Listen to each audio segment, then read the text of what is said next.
E se eu te dissesse que a história do cristianismo não começa em Belém? Sim, existe uma parte dessa história que quase ninguém conhece. E hoje eu não vou te contar. Eu vou te levar comigo para o lugar onde tudo realmente começou. Eu vou te levar para antes da manjedoura, antes dos pastores e antes da estrela. E te contar como tudo começou com um sonho, com um anjo, com até então um escândalo, com o risco real de morte e um sim de uma adolescente em uma vila tão pequena e tão pobre que ninguém acreditava que algo bom pudesse sair dali. Hoje eu vou te mostrar o que quase ninguém sabe sobre o início da história de Jesus. E eu te prometo, depois desse vídeo, você nunca mais vai olhar para essa história da mesma maneira. Bem-vindos ao primeiro episódio da série Percorrendo a Terra Santa. E no especial de hoje, vamos caminhar pelos mesmos caminhos que Jesus percorreu e onde a história do cristianismo começou, uma das cidades mais importantes para o cristão e a sua história. Então aqui estamos em Nazaré. Aliás, você já parou para pensar que se Maria e José viviam em Nazaré, por que então Jesus nasceu em Belém?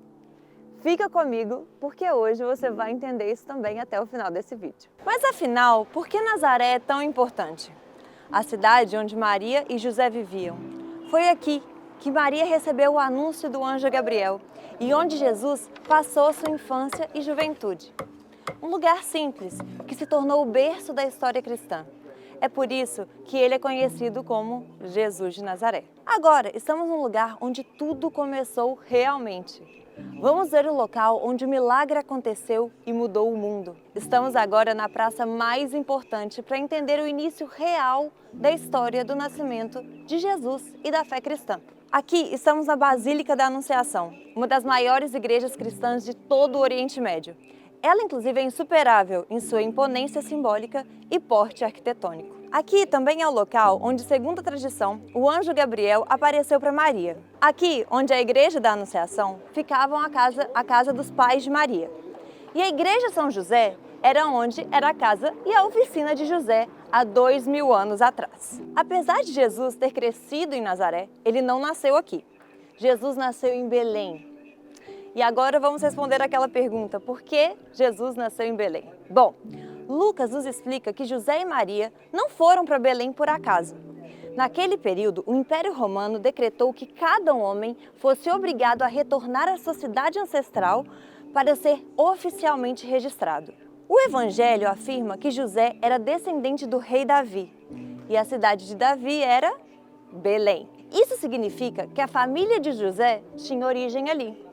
José, obviamente, não podia deixar Maria grávida para trás. Então o casal partiu para uma jornada longa, difícil e cansativa, até o local onde as profecias diziam que o Messias nasceria. Então Jesus nasce em Belém. Mas voltando à história de Nazaré, aquela que José trabalhou e onde Jesus cresceu, não tem quase nada a ver com a Nazaré que você vê hoje. Na época de Jesus, Nazaré era uma vila minúscula, simples e completamente desconhecida. Não era o centro comercial, não tinha polo cultural, não era importante para ninguém.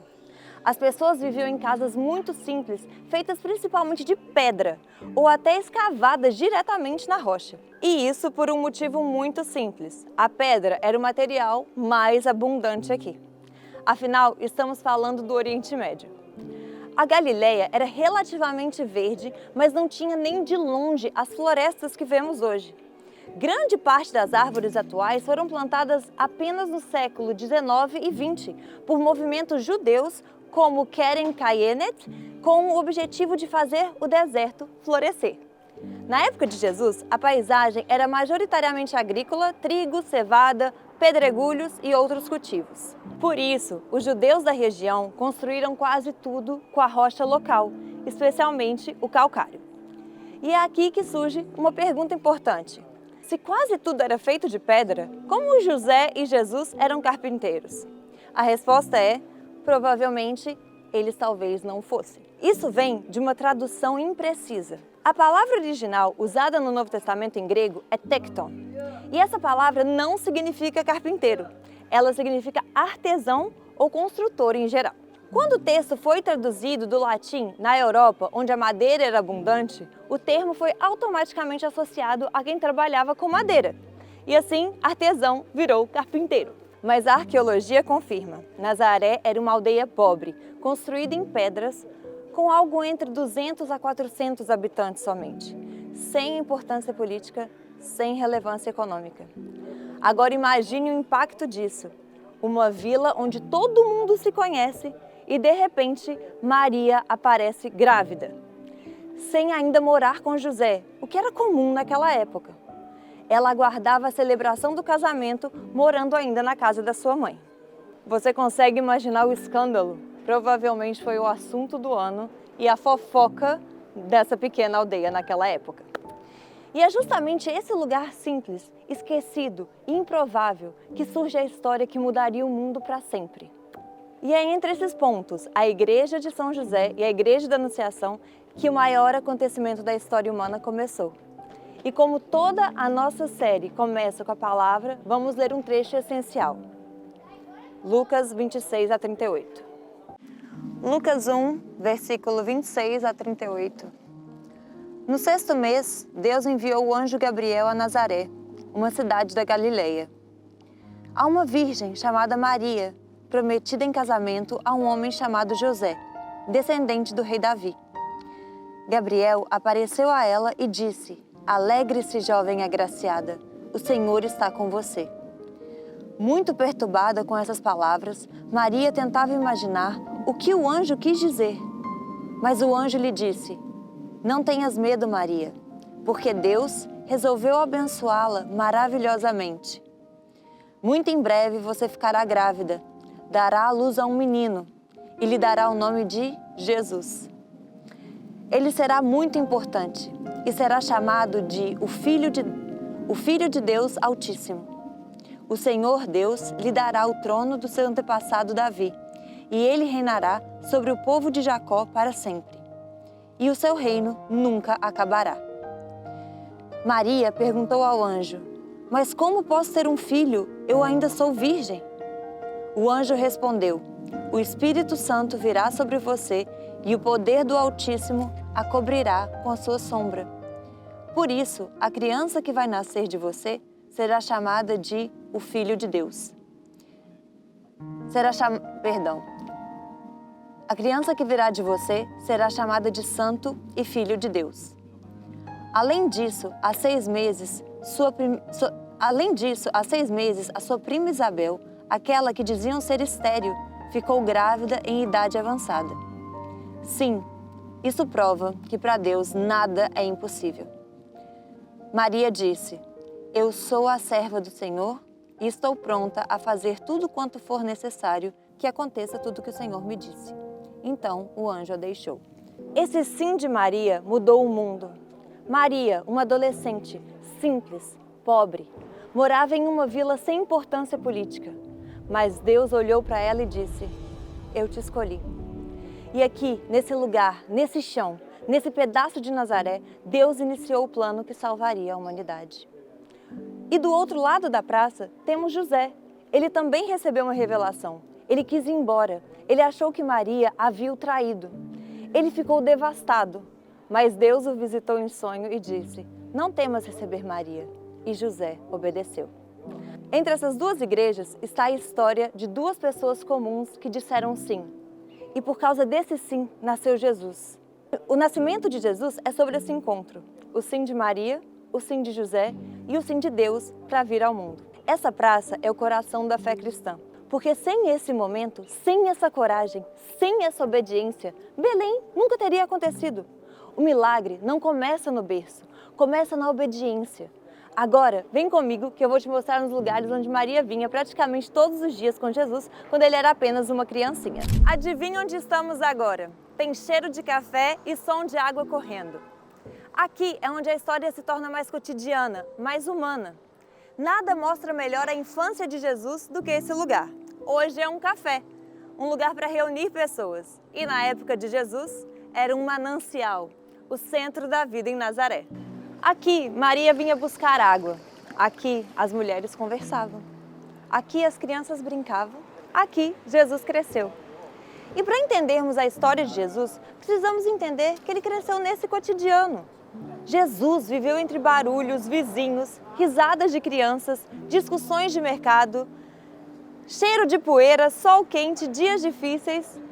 E ele viveu tudo o que nós vivemos. Um nascimento simples, sem luxo, sem conforto, mas cheio de propósito. E aqui, nesse café, olhando para esse lugar onde a Sagrada Família viveu, a vida de Jesus se torna mais real, mais próxima. O Deus do impossível viveu o possível. O Eterno viveu o cotidiano. O Rei do Universo viveu como um carpinteiro. E é isso que torna a história do Natal tão extraordinária.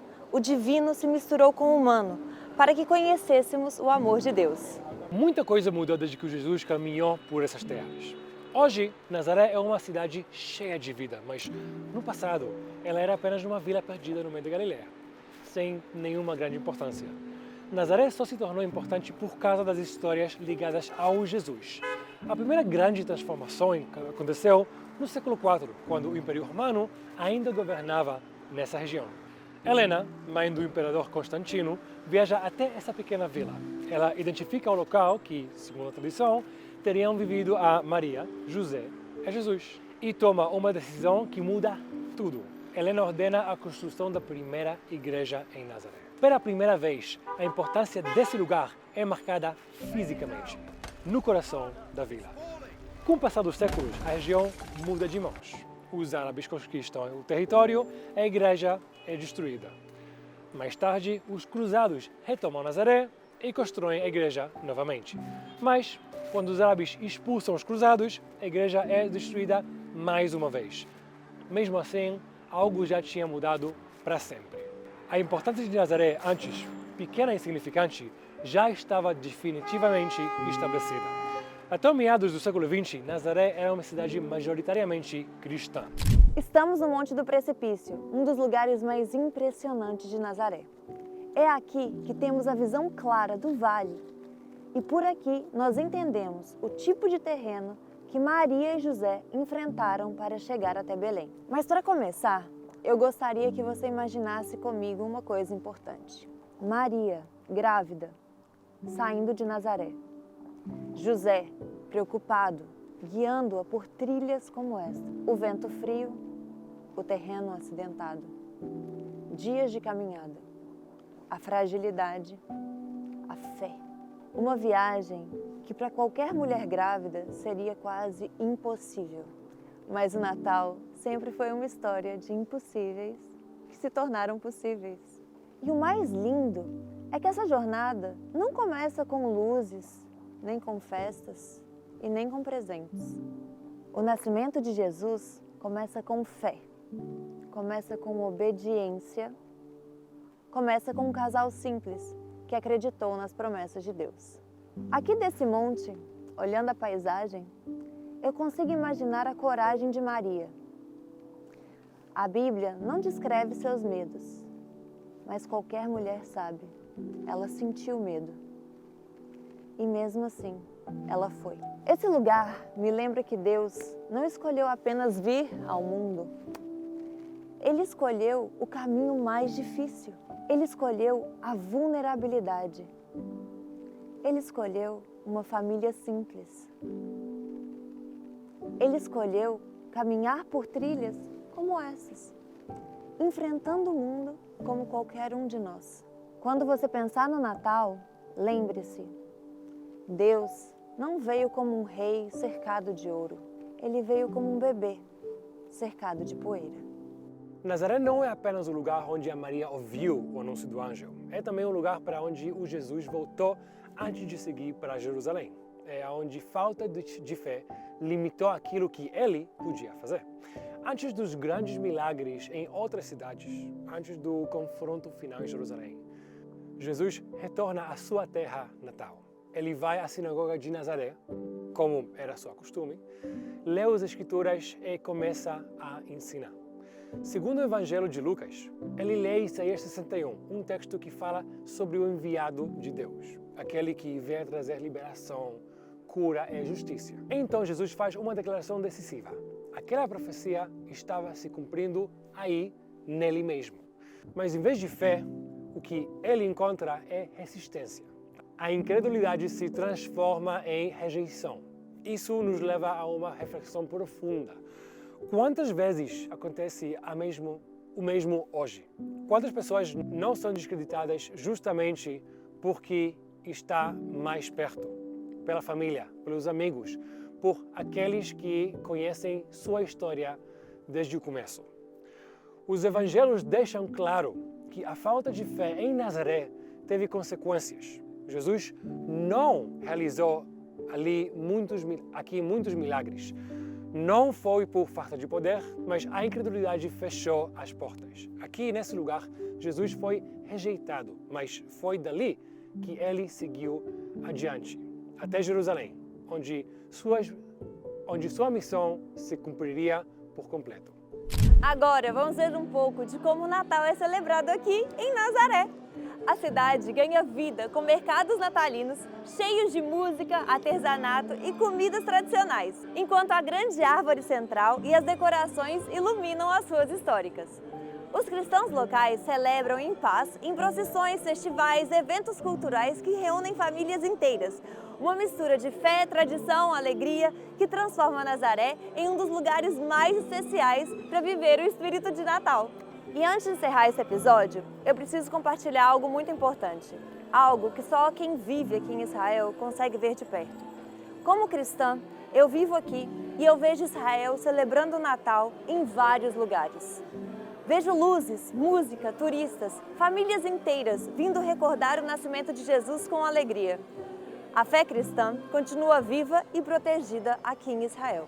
Mas essa, infelizmente, não é a realidade em outros locais do Oriente Médio, onde os cristãos estão enfrentando perseguição e dificuldades impostas por grupos extremistas muçulmanos. Mas mesmo assim, os cristãos vivem nesses lugares e continuam firmes. Eles não desistem, eles não negam a sua fé. Eles continuam celebrando o nascimento de Jesus, às vezes em silêncio, às vezes com medo, mas sempre com uma coragem que toca o coração de qualquer um. O mundo talvez não fale sobre isso, mas aqui, no terreno da vida real, eu vejo cristãos pagarem um preço altíssimo para manter aceso aquilo que nós celebramos com tanta liberdade. E por isso, nesse Natal, eu quero dedicar esse episódio a todos os cristãos anônimos de Belém, que hoje não é mais governado por Israel, e sim pela autoridade palestina. Na época de Israel, 85% da população em Belém era cristã e hoje apenas 10% da população. Eu também gostaria de homenagear os cristãos da Nigéria e do Sudão, que continuam sendo luz mesmo em meio às trevas. Que Deus os proteja e que nós nunca deixemos de valorizar a liberdade que temos de professar a nossa fé. E nesse episódio, percorrendo a Terra Santa, caminhamos por lugares onde tudo começou. O Monte do Precipício nos lembrou a coragem, a Praça da Anunciação nos lembrou obediência e o Manancial nos lembrou a simplicidade. Se esse episódio fez o Natal ficar mais real para você, deixe seu like, compartilha e me conta qual desses 3 lugares mais tocou seu coração. Da Terra Santa para o seu lar, um Feliz Natal!